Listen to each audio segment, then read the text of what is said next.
Welcome to How Preschool Teachers Do It. This is Alison Kentos. I am an early childhood educator. And this is Cindy Tarabush. I am an early childhood consultant. This podcast is for parents and early childhood professionals. Let our experience and research-based knowledge become your guide. Happy Monday, preschool peeps. Happy Monday. Those of you who are on YouTube can see I'm back, but with a different background. I'm actually recording today from my son's place where I needed to bring something. So he's part of my COVID pod of safe people. Yeah. So here I am. We all have our COVID pods. Yes. And here I am sitting in his dining room with nothing behind me. So welcome back. This is my house and there's never anything behind me. There you go. Just happens. Today on the podcast, we want to talk about and address those of you who may be in finding yourself in a situation where you're actually not going back to your work as a child care or preschool owner, director, or teacher because COVID-19 has kind of forced you to either close or stay closed for now. Yeah. There are a lot of statistics out there about the fact that private settings could very well not survive this. I mean, let's face it, if you were licensed to take 100 kids, but now because of the restrictions and how many children can be in a group, you can only take 40. The financial survival of that is really tough. Yeah, because you were struggling with 100 kids. Right. You know, that's just the nature of childcare. Yeah. It is. This is a financial issue. And a lot of people are finding themselves in situations where, for whatever reason, financial or otherwise, could be health, could be these very personal reasons, it's simply not feasible to reopen. Yeah. Or to go back to a setting that may be opening. So we thought it was important not only on this podcast to address the concerns of people who are returning, but we have to address the concerns of people who are not. And we want to thank our listeners for sending us ideas because this was a listener idea. We love our peeps. They're brilliant. Okay. Really. When we got this idea, Alison and I were like, oh yeah, there's a whole sector of people out there. Yes, there is. Trying to figure out what to do with themselves. Right. And I think it might give some of those folks who are on the fence of do I go back? And can I reinvent myself? Maybe some hope, because you can reinvent yourself if you really want to. Yes, you can. Right? But I think a lot of people struggle with oh, that's just so difficult. And it might be difficult, but it also might really pay off for you. You might be much happier. So, I think it's really one of two things. Either you are able to kind of wait it out because what people are now calling the new normal, as I recently wrote in my blog, there's nothing normal about it. It's a temporary normal. This is temporary. We've discussed this, yeah. We have discussed this. This is temporary. We're not sure what the new normal is going to look like, though. We don't know what the procedures and policies will be. Yeah. So, there are some people who are kind of able to wait that out, and they might choose to wait that out. If you're somebody who's thinking, I can't wait this out, I got to figure out what to do with myself, I'm just going to submit this to you. That COVID-19, painful as it is, and this change in your life as it is, has actually been the catalyst for what could be very positive change. Yeah. Personally, in my personal life, I went through something rather difficult and emerged the next level of myself. And it really is it's the next level of yourself, not necessarily a new self, because I feel we're always changing. So you're always just going to the next level. Then you reach this level and now you're going to go to the next one. It's not nothing's ever permanent. And the truth is we get comfortable in our levels. Yeah. So we don't want to reach to the next thing because it's hard to morph and change and reinvent yourself. Yes. But that doesn't make it unworthy of doing. Right. And actually, when you go through that really difficult, hard work of self-examination, thinking about where do I want to be? What are my personal goals? What would give me joy? And then you start to put things into place that will take you to that place. Right. It is hard. It is change, and change is almost always hard. That doesn't make it wrong, and that doesn't make it bad. So Alison and I were thinking about people who may be sitting and listening to this thinking, okay, I may need to reinvent myself somehow, and I don't even know how to think about that or how to go about it. we've come up with some things. I'm the note keeper today, guys. She is. Well, let me I'm tell not my. I'm always home because I have no friends. So untrue. Yeah. But go on. So we basically, didn't we divide it into like two categories? The two categories are basically what does the world need now? Mm-hmm. Because needs are changing, and now it's opening up new opportunities for people who can address the needs of families and schools now in this crisis situation. And the other one was, maybe you don't want to do those things. What are some other possibilities for people who've worked with children? So Alison, you're the note keeper. So did you want to start with, like, what are the needs now? Because they've changed and increased. Right. So the needs right now are mostly like school age care, right? So like those children who are home learning right now, doing distance learning, sometimes need somewhere to go if their parents have to work. So you could reinvent yourself to be one of these group care, digital learning centers, right? Or pods, or whatever we want to call it, because that's a need. There's going to be a lot of children who need that, a lot of families who need that. We have talked on this podcast before about family care and how the family child care, also a very big need, especially with the centers that are closing.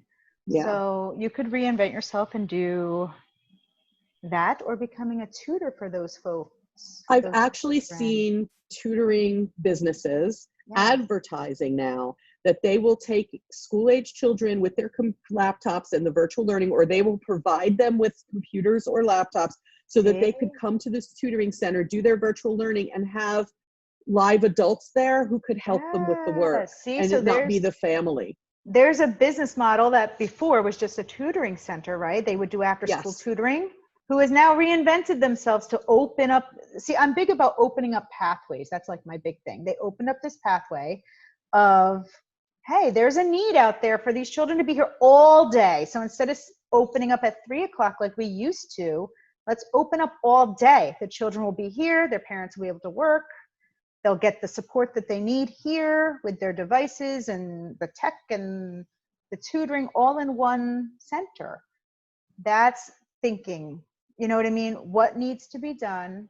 What is the need? And let's change our business model to fit that and help people along the way. Right. Right. And you know, there's some value to that for families. I was listening to somebody speak, and I, for the life of me right now, can't remember who it was because we're recording. And so it's not going to come to me. But there was someone speaking who is a dad, and he was talking about having to help his children with schoolwork and having to teach them schoolwork. And he basically said, you know, that's not my role as a dad, to be their teacher. There are qualified people to teach, and those people who have been educated in teaching should be teaching my child. And P.S., my role as a dad is being compromised because having to deal with my children doing their schoolwork at home. My role as a dad now has been compromised. I'm fun dad. You come home at the end of a school day and I'm fun dad who, like, kids around with you, helps do a little homework, and then we sit and have dinner and talk. Now I'm their teacher and their dad, and that makes a big difference in our relationship. A big difference. So setting up these businesses, setting up where they're saying to parents, you want them to do virtual learning with us? We have a small group setting. We have qualified tutors and teachers who can help them. That's a great business right now. And I wonder if that will continue into the future. Yeah. If people realize, like, wait a minute, my child has thrived doing learning this way. Maybe there can be some melding of a socialization system and a smaller educational system. It may change our educational systems forever that way. We don't know yet. So this could be a long-lasting idea, really, to kind of get into that, look into that sort of business, or look into working in one of those places, or even, who knows, if you're an owner of a place now, maybe you can figure out something. I don't know. Yeah, maybe.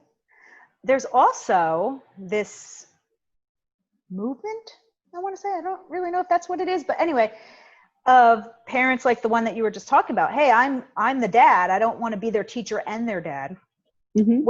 And there's teachers who do not feel comfortable going back into the building of school if they're, they don't feel comfortable doing that, where families are grouping together and hiring a teacher, and that teacher goes to their little pod of families, their neighborhood pod, and teaches the children at home, and they group together. And they also have done the same thing for nannies, but for teachers, you can, instead of having your child enrolled in the distance learning, you now have you're homeschooling your child, but with a certified teacher who might not want to go back to the building. They might not feel safe. They might not be able to because they're immunocompromised. They might want something different like that, where it's more of a home setting.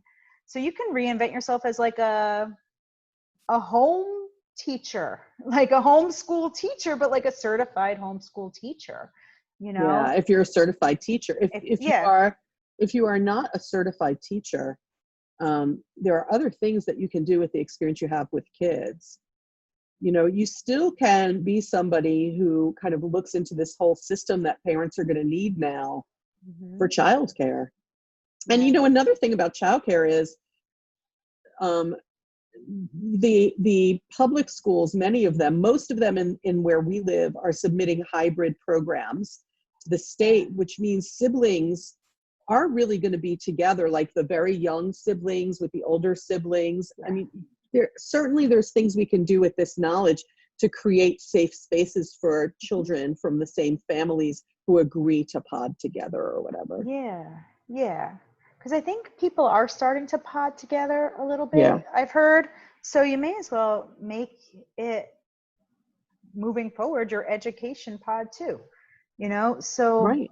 Why not? Maybe there's ways you can do that. And honestly, I wonder, and this is just me wondering, okay, just me wondering, if going forward, if school systems, private and public, are going to figure out that they actually need to hire people to be in these pods with kids who have opted for or are forced to do remote learning because they're not working at the same pace that we need them to in a new school year.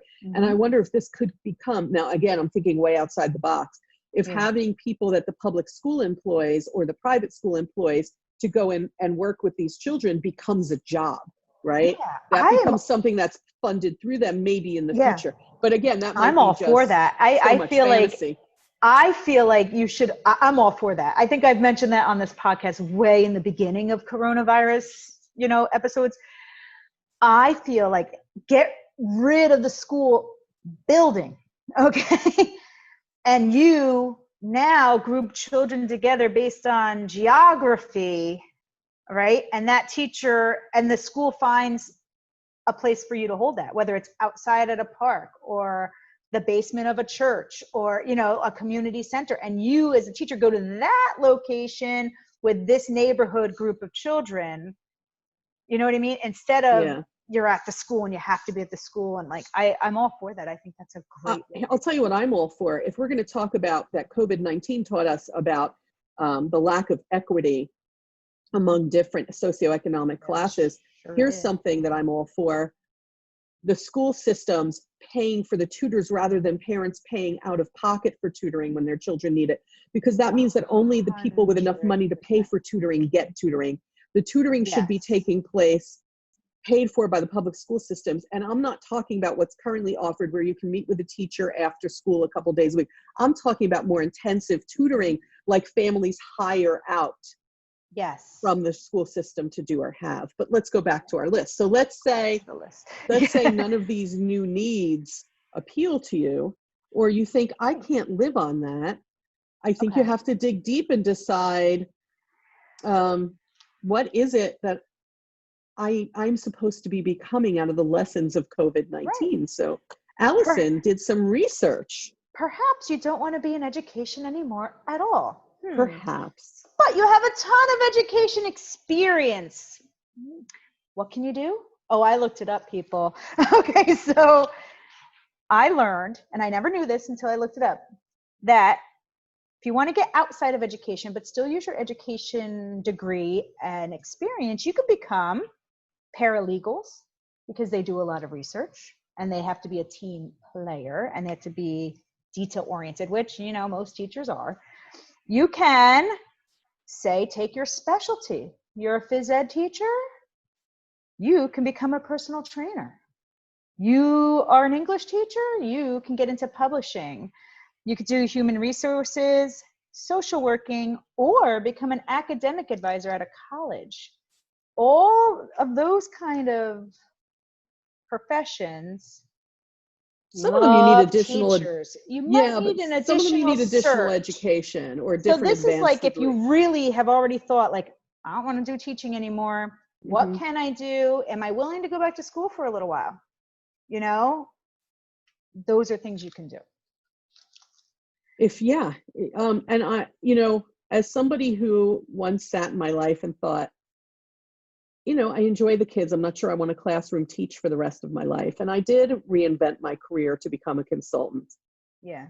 I recognize and acknowledge that sometimes to do that, as it did with me, it can take a long time to pave the path.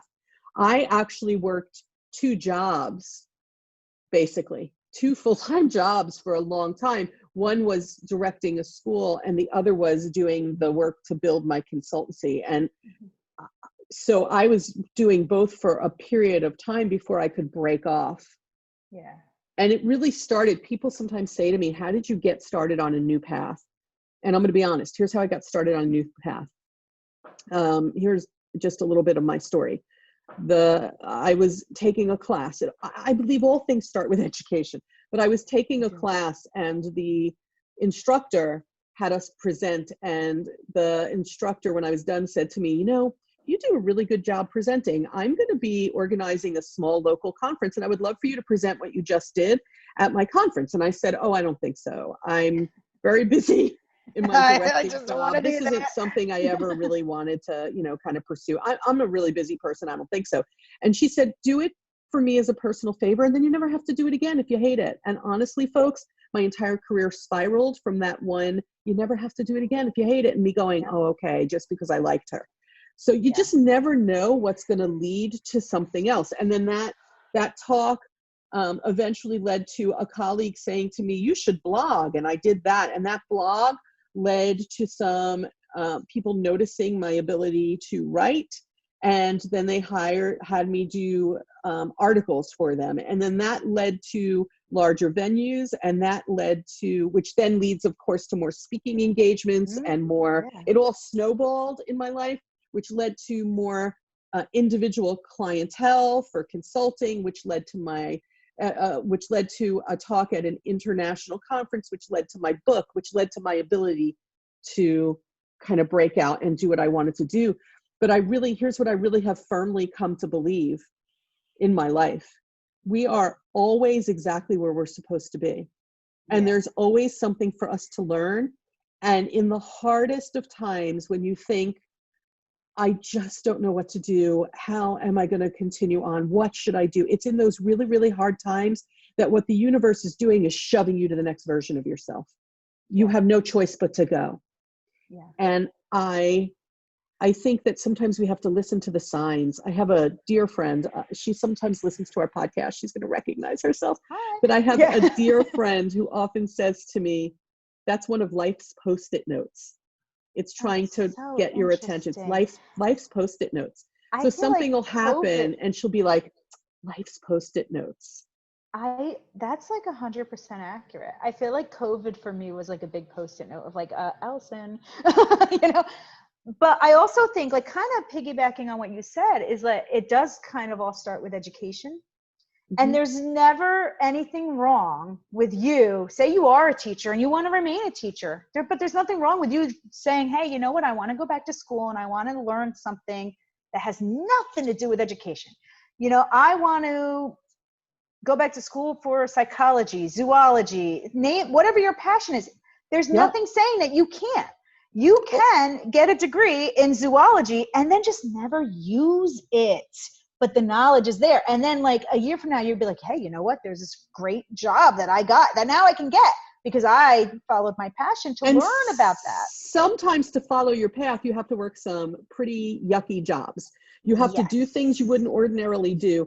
But I think it's very important for people to set a goal and always keep their eye on it. So do you sometimes have to bring in some money that's going to enable you to continue on the path to reaching that goal, and it isn't the way you wanted to bring in money? Yes. Yeah. but it's leading to the goal. You always have to keep your eye on the goal. You might have to remain in your current job, which say you're not happy in, but you might have to sacrifice for a year or two, stay in your current job while you go back to school, just so that you have the money, so that when you do need to make that leap, you have it, because you might have to take a pay cut to get into that job at first. You may need to, if you owned a childcare center, you may need to work for one now. Maybe, I don't know, a corporate one that's open or so. You may need to have to just kind of go, okay, I'm going to take this and I'm going to do it, but it's not my goal. My goal is out there, and it's just a way to get me to the goal.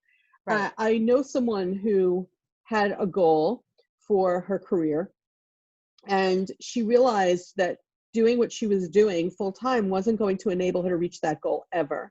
Yeah. She ended up taking a job in a field that was not her goal. She was okay with it, didn't love it, but always said, this is what's going to lead me to where I'm supposed to be. Mm-hmm. And I think that's how you have to look at reinvention. Where do I want to go, and what's going to lead me to that place? Yeah. And I think it's hard sometimes to kind of get out of this notion we have of ourselves. We, in our country, we identify very sharply with our jobs. So we, I am, for example, I am a preschool owner, becomes part of your thinking of your self-worth. That's not your self-worth, folks. No. Your self-worth are the talents that you bring to it, the abilities you bring to it, and those talents and abilities can be taken somewhere else. Right. So here's the homework, I guess, from this episode. I guess. Let me, Alison, jump in if I leave anything. 100% true. Yeah. Okay. Homework. The homework, I guess, from this episode for people who are thinking, I may need to reinvent my life. You need to sit down and make a list of your abilities and talents, not what you can't do, not what's standing in your way, because negativity breeds negativity. Mm-hmm. Sit down and make a list of, these are my talents, these are my abilities, this is my experience, and this is my knowledge. Yeah. Now that I have this list of all the things that I am worth, right? Now that I have this list, where do I want to go? What's my goal? And what are the really practical steps I may have to take to get there, but always with the goal in mind. Yeah. I want to add to your list, besides the talents you already have and the experience and everything that you already have, it might be something that you are interested in or passionate about, but have no experience in whatsoever. All right. You might be able to take all of that. They're like, okay, I have this relationship, these experiences, but this passion, which is a little opposite of my current, and figure out a new career based on that. Like that's kind of what I want to do. So like, I think you can do it. It might take some sacrificing, but you can do it. Right. And my new career is still within the realm of education. Yes. I just am not a classroom teacher or school administrator anymore. I consult with them, right?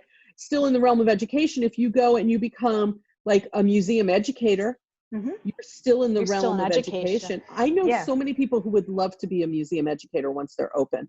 I think it's an awesome, if your passion is art, if your passion is science, if your passion is something, you could easily use your education and your passion in whatever, history, and work at the museum. I have a passion for animals. So what I want to do is go back to school, get a master's of teaching in zoology, and use my education to educate at the zoo. And now we're talking long-term goal. No, we're talking I have a 5-year plan. He's returning to the classroom. We're talking like, this is my, where do you see yourself in 5 years? This is where, 5 years, people, not tomorrow. I'm going back to school, and I'm going to return to my current job for years for me to accomplish this other goal that I have. I might do both. You might. And you could potentially go for that education, discover, wait, this isn't really what I want to do. And you stay in your current job. But there's only one way to find out where you belong, folks. Right. And that's to put yourself out there. Some of the stuff that you learn while trying to pursue this other goal, and then you realize, you know what, I don't want to work at the zoo. But now I have all this other knowledge that I could use in this current job that I have. And you can kind of tailor your current job into something different. Only because I got that other education, like Yeah, because you could decide, Alison, for example, I really do enjoy being a classroom teacher. Right. I don't want to leave it. I think I'll head more toward the sciences.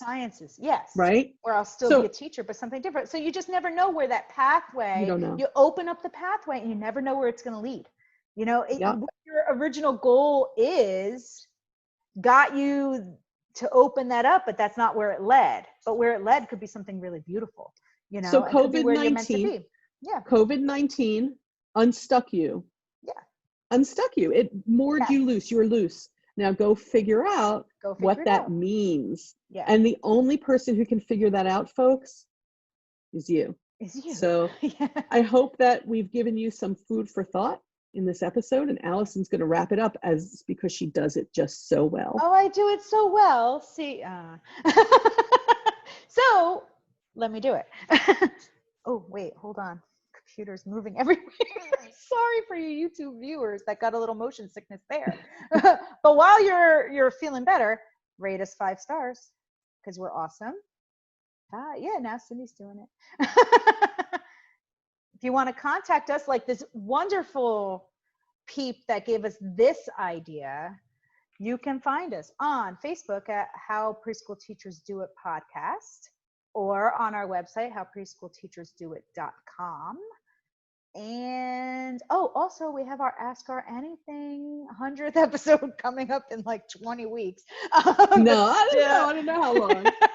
Less than 20 weeks Definitely right? Less than. But that gives you plenty of time to figure out what your questions are. So you can always send us those too, and I'll write them down as the note keeper. And don't forget to do your homework. Yeah, do your homework. And we would love to know what your goals are. If you're someone who either is home now, not returning to your work, or ends up not returning to work for whatever reason, let us know what your goals are. That would be awesome. Yeah, that'd be great. Right. I'd love that. Take care, peeps. See you next time on the podcast.